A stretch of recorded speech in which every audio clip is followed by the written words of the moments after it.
Salam sehat, Wirid. Halo sahabat Wirid, terima kasih kepada semua sahabat Wirid Traveling with Jesus yang sudah banyak mensupport channel ini.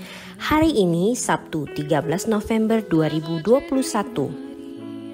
Bacaan oleh Siska Suyono dari Paroki Maria Bunda Segala Bangsa Nusa Dua. Injil dan renungan oleh Pak Timotius Hengki dari Santo Franciscus Xaverius Kuta. Setelah bacaan Injil, mari kita bersama-sama berdoa bersama Paus Fransiskus untuk pemulihan dunia dari pandemi COVID-19. Dilanjutkan dengan doa 1 kali Bapa Kami dan 10 kali Salam Maria. Selamat mendengarkan.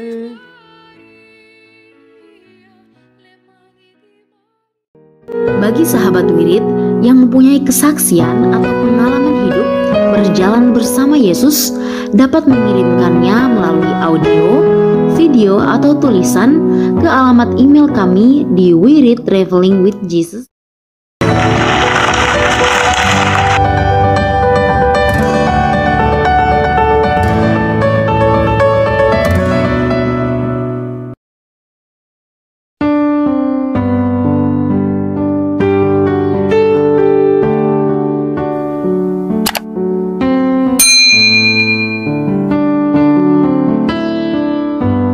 Bapak, Ibu, Saudara sekalian, selamat datang di channel Traveling with Jesus, teman baca Alkitab setiap hari bagi Anda semua.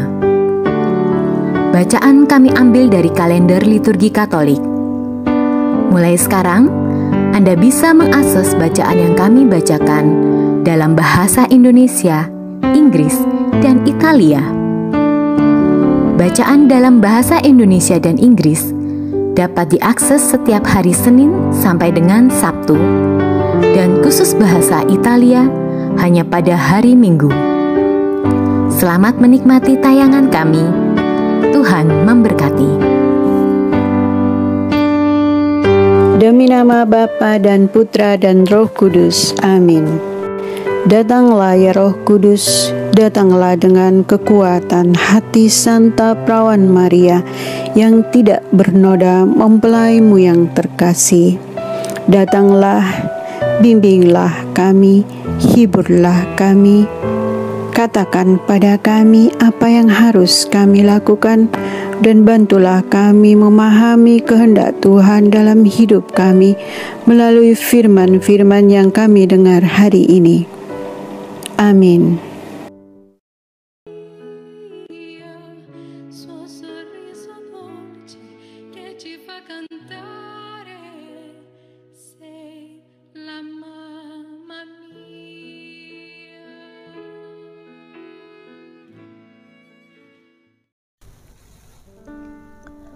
Orang kudus hari ini adalah Santo Stanislaus Kotska, seorang pengaku iman.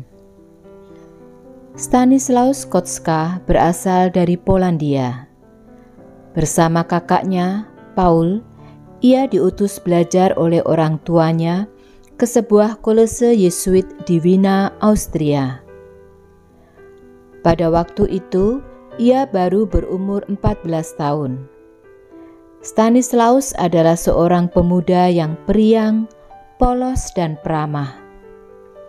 Wataknya ini berbeda jauh dari kakaknya, Paul. Bagi Paul, Stanislaus adalah seorang pengganggu, bagai duri di dalam matanya, sehingga ia seringkali memperlakukan Stanislaus secara kasar dan kejam. Stanislaus menerima semua perlakuan kakaknya itu dengan sabar. Namun, akibatnya pada suatu hari ia jatuh sakit dan sangat kritis. Dalam perlakuannya itu, Paul melalaikan kewajibannya sebagai seorang kakak yang seharusnya melindungi adiknya. Di Wina mereka tinggal di rumah seorang Protestan. Maka pada waktu Stanislaus jatuh sakit, sangatlah mustahil untuk mendatangkan seorang imam. Ia minta pelayan memanggil imam, namun tuan rumah tidak mengizinkan seorang imam masuk ke dalam rumahnya. Untunglah ia ingat akan perlindungan Santa Barbara, yang menurut riwayat orang kudus tidak pernah membiarkan orang yang meminta bantuan dengan perantaraannya meninggal dunia tanpa dibekali sakramen-sakramen terakhir. Maka Stanislaus pun berdoa kepada Tuhan dengan perantaraan Santa Barbara. Tiba-tiba didampingi oleh 2 orang malaikat Tuhan, Santa Barbara menampakkan diri dan menerimakan komuni kudus kepadanya. Beberapa hari kemudian, Santa Maria sambil menggendong putranya memasuki kamarnya dan menyembuhkan dia. Sebagai ucapan syukur kepada kerahiman Tuhan, Stanislaus bertekad masuk serikat Yesus. Dalam mewujudkan tekadnya itu, dan agar tekadnya itu tidak dihalang-halangi oleh ayahnya, ia melarikan diri ke Roma dengan berjalan kaki. Di sana, ia diterima oleh Santo Petrus Canisius dalam novisiat Yesuit setelah membuktikan kesungguhan hatinya dengan menyelesaikan semua tugas yang diberikan kepadanya. Stanislaus bersungguh-sungguh di dalam menghayati panggilannya. 10 bulan lamanya ia menjalani masa novisiat dengan sangat setia. Ia sangat saleh meskipun umurnya masih sangat muda. Ia kemudian jatuh sakit dan meninggal dunia pada tanggal 15 Agustus 1868, bertepatan dengan hari raya Maria diangkat ke surga. Stanislaus meninggal dunia sebagai novis Yesuit dalam usia 17 tahun. Segera setelah ia wafat, banyak orang cacat sembuh karena perantaraannya. Mujizat yang terbesar adalah kakaknya, Paul yang jahat dan kasar, mengubah cara hidupnya ketika ia mencari Stanislaus di Roma. Paul pun kelak menjadi orang kudus.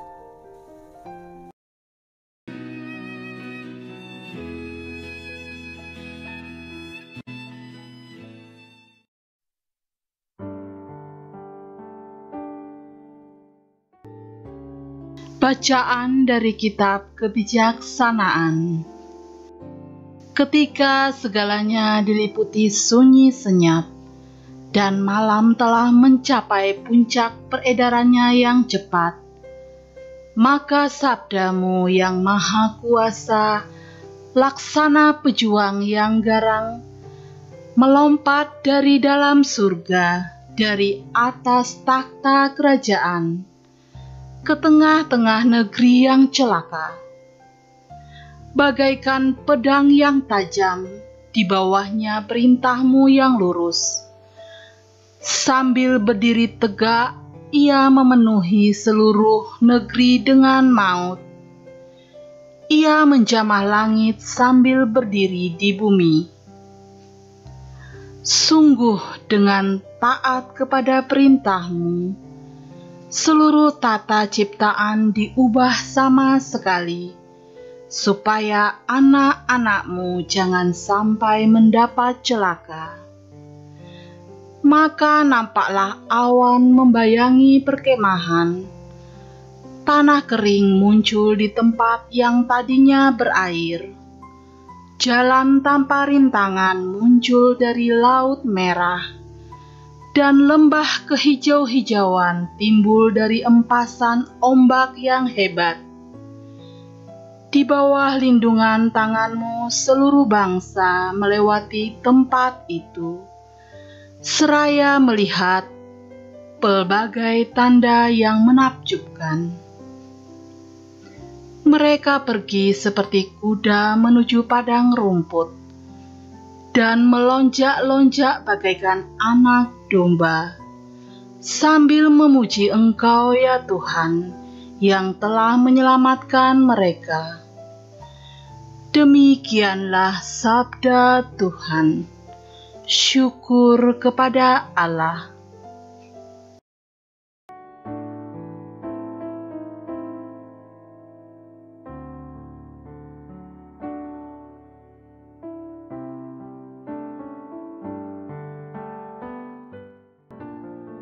Mazmur tanggapan dengan refren.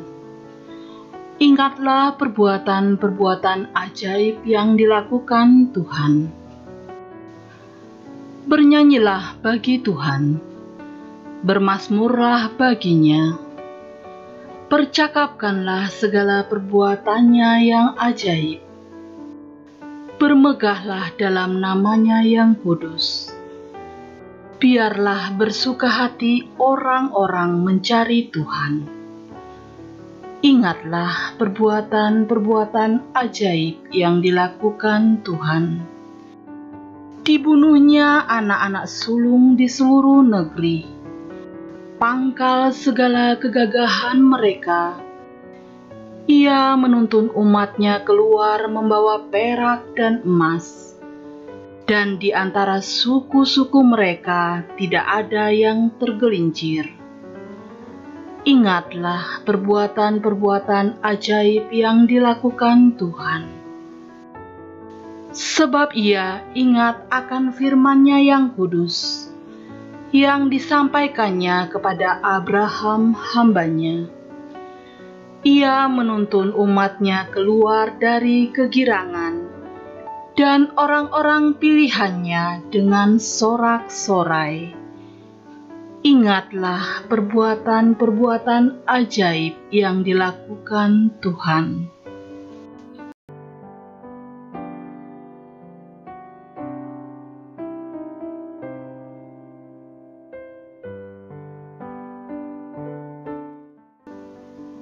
Bait pengantar Injil. Alleluia, alleluia.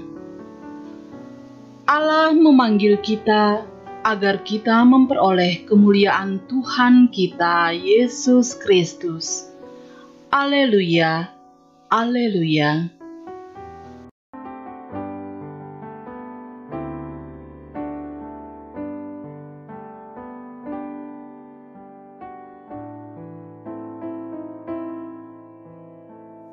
Inilah Injil Yesus Kristus menurut Santo Lukas.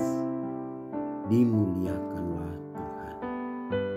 Pada suatu ketika, Yesus menceritakan suatu perumpamaan kepada mereka untuk menjelaskan bahwa mereka harus selalu berdoa dengan tidak jemu-jemu. Katanya, dalam sebuah kota ada seorang hakim yang tidak takut akan Allah dan tidak menghormati seorang pun, dan di kota itu ada seorang janda yang selalu datang kepada hakim itu dan berkata, "Belalah hakku terhadap lawanku." Beberapa waktu lamanya hakim itu menolak, tetapi kemudian ia berkata dalam hatinya, "Walaupun aku tidak takut akan Allah dan tidak menghormati seorang pun, namun karena janda ini menyusahkan aku, baiklah, aku membenarkan dia, supaya jangan terus saja ia datang dan akhirnya menyerang aku." Kata Tuhan, camkanlah apa yang dikatakan hakim yang lalim itu.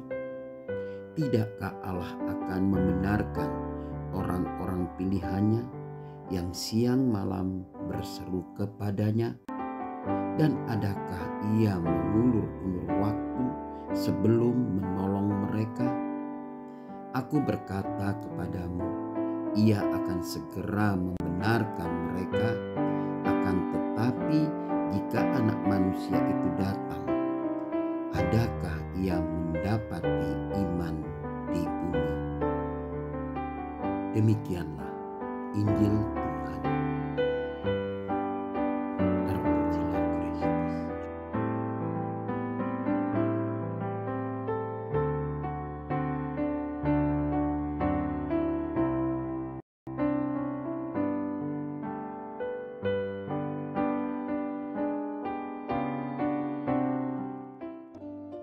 Saudara-saudariku yang dicintai Tuhan Yesus Kristus, adakah Yesus mendapatkan iman di bumi saat Ia datang kembali? Inilah tantangan Yesus pada kita, sekaligus saya pilih sebagai tema renungan kita atas bacaan ini ditempatkan dalam konteks akhir. Apa artinya akhir? Atau dalam bahasa psikologi disebut dengan apokaliptik. Sesuatu yang bisa memutar mata atau mengelabuhi mata kita atau mengalihkan cara pandang kita. Menjelang akhir tahun 2021 dan juga menjelang akhir tahun liturgi gereja mengajak kita untuk merenungkan hal-hal yang berhubungan dengan akhir. Apa yang akan terjadi dan bagaimana kita menyikapinya? Hal utama adalah bagaimana kita menanggapi suatu ketidakpastian hidup dengan kekuatan yang pasti. Kekuatan apakah itu? Doa yang tak jemu-jemu atau tak henti, namun doa yang gigih tanpa jemu-jemu, tanpa rasa bosan, itu hanya bisa terjawab bila ada iman. Apakah kita pernah letih menanti jawaban doa yang tak kunjung datang? Kita merasa Tuhan seperti tuli dan tidak mendengar permohonan kita. Doa dan permohonan kita seperti mentok di langit dan tak sampai ke hadirat Allah. Mungkin sebagian kita pernah mengalami situasi ini, seperti ini, yang membuat kita kecewa, bahkan menyerah. Lebih parah kita bila kita berseru siang dan malam, tetapi jawaban doa tak pernah tiba. Kita mulai ragu-ragu akan keberadaan Allah dan kebaikannya pada kita. Dalam situasi demikian, apa yang harus kita lakukan sebagai pengikut Yesus yang memiliki iman, harapan, dan kasih? Yesus mengatakan suatu perumpamaan tentang seorang janda yang selalu datang kepada hakim. Tanda itu meminta hakim tersebut untuk membela haknya. Awalnya hakim itu menolak, akan tetapi janda itu terus datang kepadanya. Pada zaman itu tak ada yang bisa melindungi seseorang janda selain hakim. Keluarganya pun tidak lagi bisa menjaganya. Sebab setelah seorang perempuan menikah, ia bukan lagi anggota keluarga orang tuanya. Keluarga almarhum suaminya pun tidak bisa melindungi haknya. Pasalnya, setelah suami meninggal, ia tak lagi dianggap sebagai anggota keluarga. Oleh karena itulah, janda itu terus-menerus datang kepada hakim. Mungkin saja janda tersebut mengikuti hakim itu kemanapun ia pergi. Ia telah mengganggu sampai hakim itu mau menolongnya. Hakim itu tak takut akan Allah.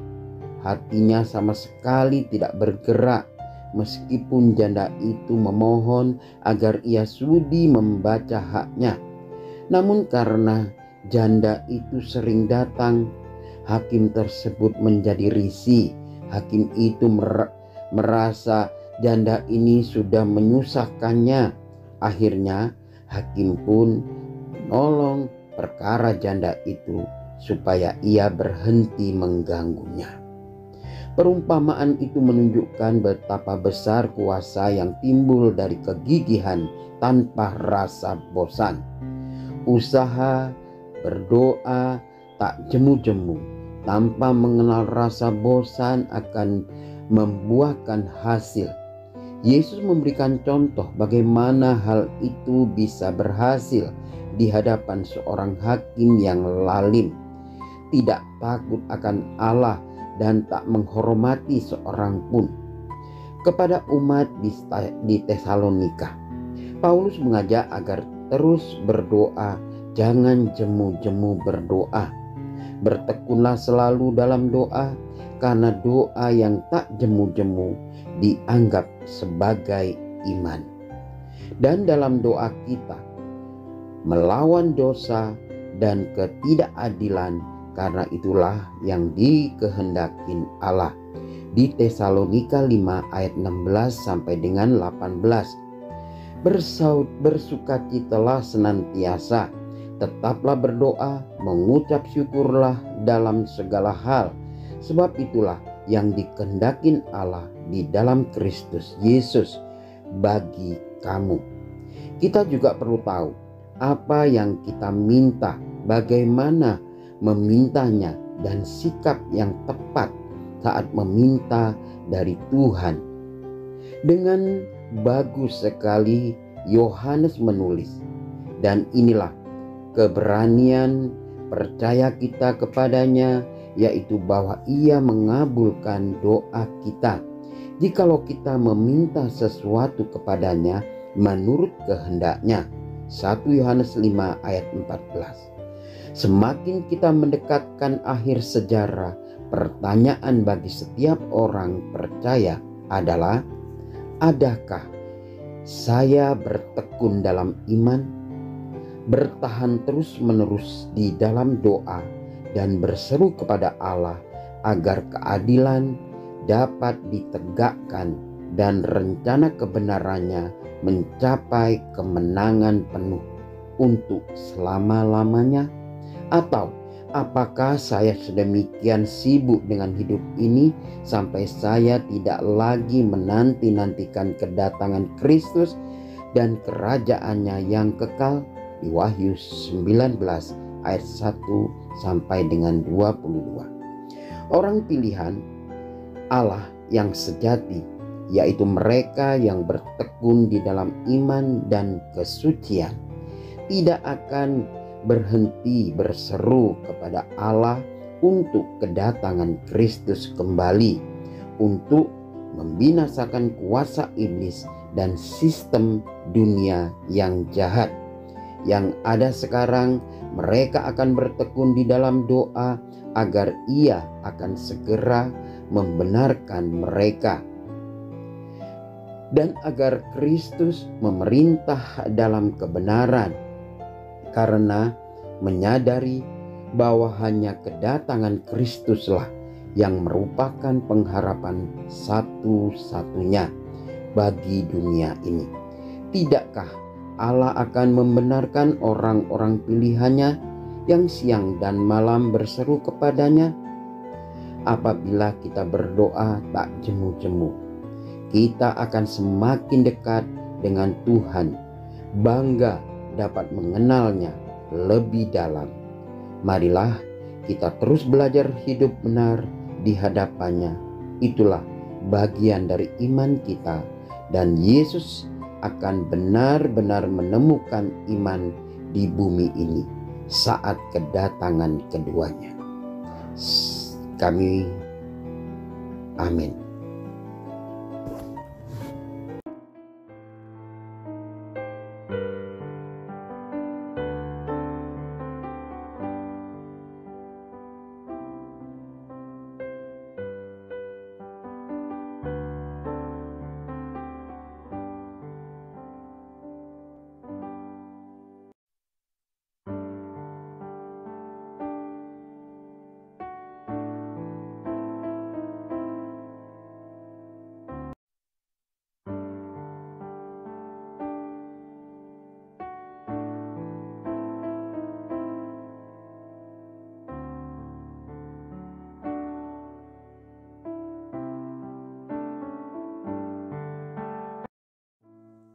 Doa dalam masa pandemi bersama Paus Fransiskus.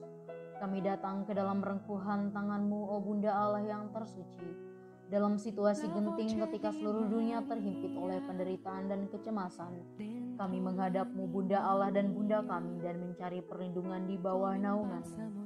O Perawan Maria, di tengah pandemi ini arahkanlah pandangan-Mu yang penuh belas kasih kepada kami. Hiburlah setiap pribadi yang berada di ambang keputusasaan dan sedang meratapi kepergian orang-orang yang mereka cintai, yang terkadang dimakamkan dengan cara yang membukakan hati. Tinggallah dan teguhkanlah mereka yang memedulikan keadaan orang-orang terkasih yang sedang sakit, namun tidak bisa berada dekat dengan mereka demi mencegah penyebaran virus ini.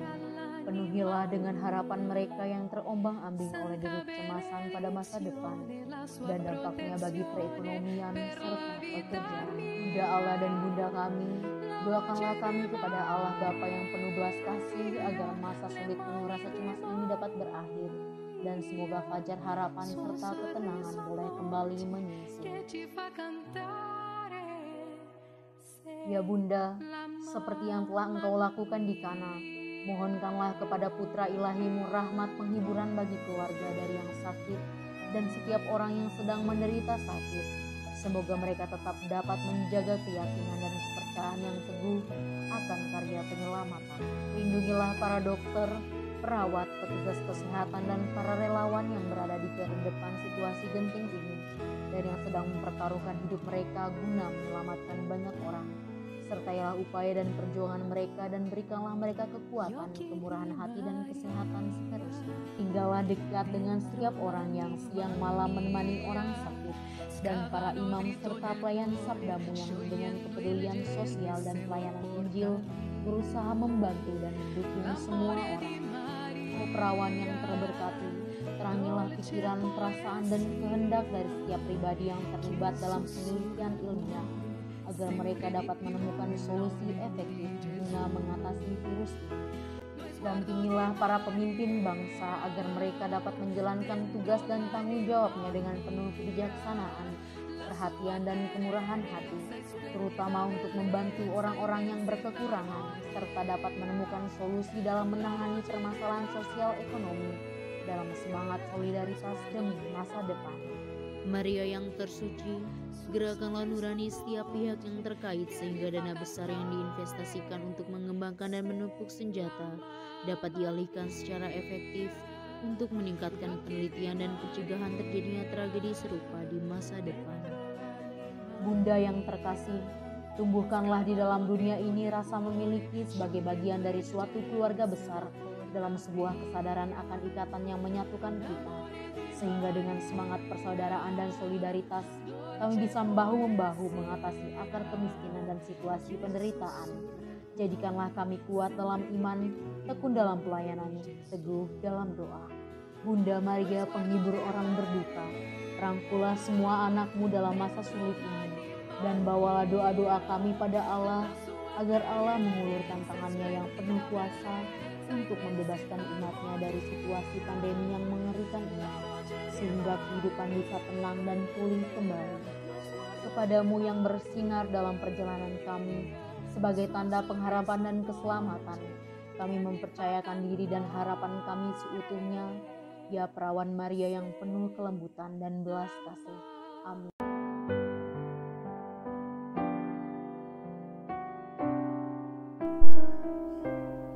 Bapa kami yang ada di surga, dimuliakanlah namamu.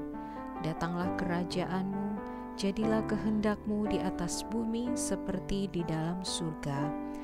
Berilah kami rejeki pada hari ini, dan ampunilah kesalahan kami, seperti kami pun mengampuni yang bersalah kepada kami.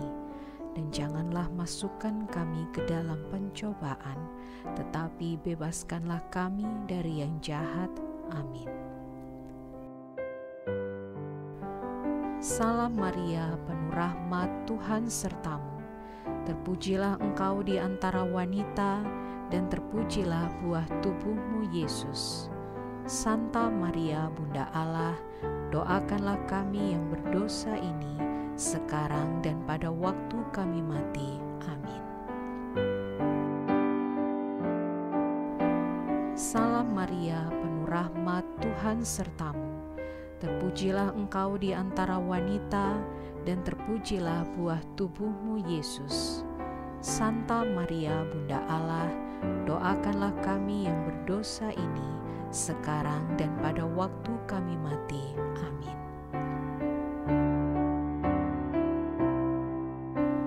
Salam Maria, penuh rahmat, Tuhan sertamu. Terpujilah engkau di antara wanita, dan terpujilah buah tubuhmu Yesus. Santa Maria Bunda Allah, doakanlah kami yang berdosa ini sekarang dan pada waktu kami mati. Amin.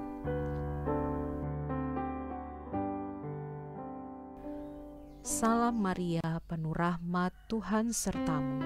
Terpujilah engkau di antara wanita, dan terpujilah buah tubuhmu, Yesus. Santa Maria Bunda Allah, doakanlah kami yang berdosa ini sekarang dan pada waktu kami mati. Amin. Salam Maria, penuh rahmat, Tuhan sertamu. Terpujilah engkau di antara wanita, dan terpujilah buah tubuhmu, Yesus. Santa Maria Bunda Allah, doakanlah kami yang berdosa ini sekarang dan pada waktu kami mati. Amin. Salam Maria, penuh rahmat, Tuhan sertamu. Terpujilah engkau di antara wanita, dan terpujilah buah tubuhmu, Yesus. Santa Maria Bunda Allah, doakanlah kami yang berdosa ini sekarang dan pada waktu kami mati. Amin. Salam Maria, penuh rahmat, Tuhan sertamu. Terpujilah engkau di antara wanita, dan terpujilah buah tubuhmu, Yesus. Santa Maria Bunda Allah, doakanlah kami yang berdosa ini sekarang dan pada waktu kami mati. Amin. Salam Maria, penuh rahmat, Tuhan sertamu. Terpujilah engkau di antara wanita, dan terpujilah buah tubuhmu, Yesus. Santa Maria Bunda Allah, doakanlah kami yang berdosa ini sekarang dan pada waktu kami mati. Amin. Salam Maria, penuh rahmat, Tuhan sertamu. Terpujilah engkau di antara wanita, dan terpujilah buah tubuhmu, Yesus. Santa Maria Bunda Allah, doakanlah kami yang berdosa ini sekarang dan pada waktu kami mati. Amin. Salam Maria, penuh rahmat, Tuhan sertamu. Terpujilah engkau di antara wanita, dan terpujilah buah tubuhmu, Yesus. Santa Maria Bunda Allah, doakanlah kami yang berdosa ini sekarang dan pada waktu kami mati. Amin. Kemuliaan kepada Bapa dan Putera dan Roh Kudus, seperti pada permulaan, sekarang, selalu, dan sepanjang segala abad. Amin. Terpujilah nama Yesus, Maria, dan Yosef, sekarang dan selama-lamanya. Ya Yesus yang baik, ampunilah dosa-dosa kami, selamatkanlah kami dari api neraka, dan hantarkanlah jiwa-jiwa ke dalam surga, terutama mereka yang sangat membutuhkan kerahiman-Mu.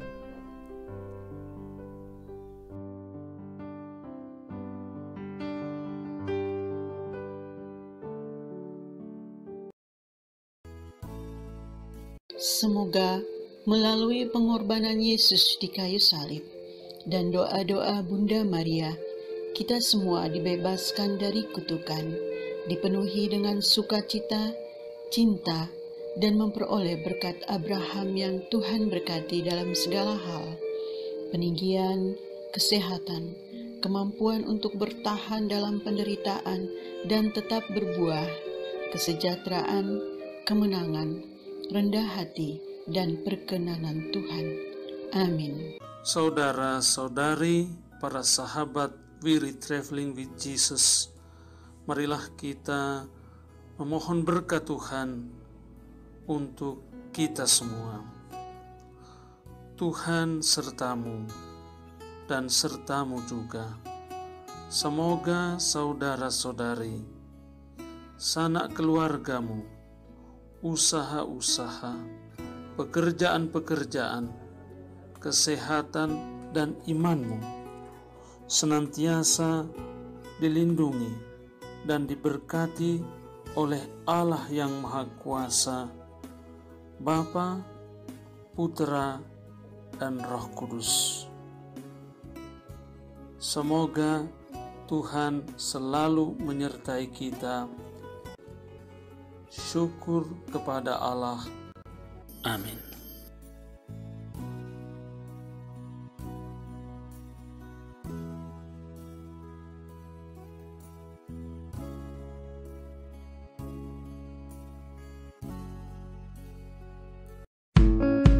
Demikian bacaan hari ini. Terima kasih sudah menonton. Jangan lupa subscribe, like kami di Facebook, dan follow kami di Instagram. We Read Traveling with Jesus. Sampai jumpa lagi di video selanjutnya.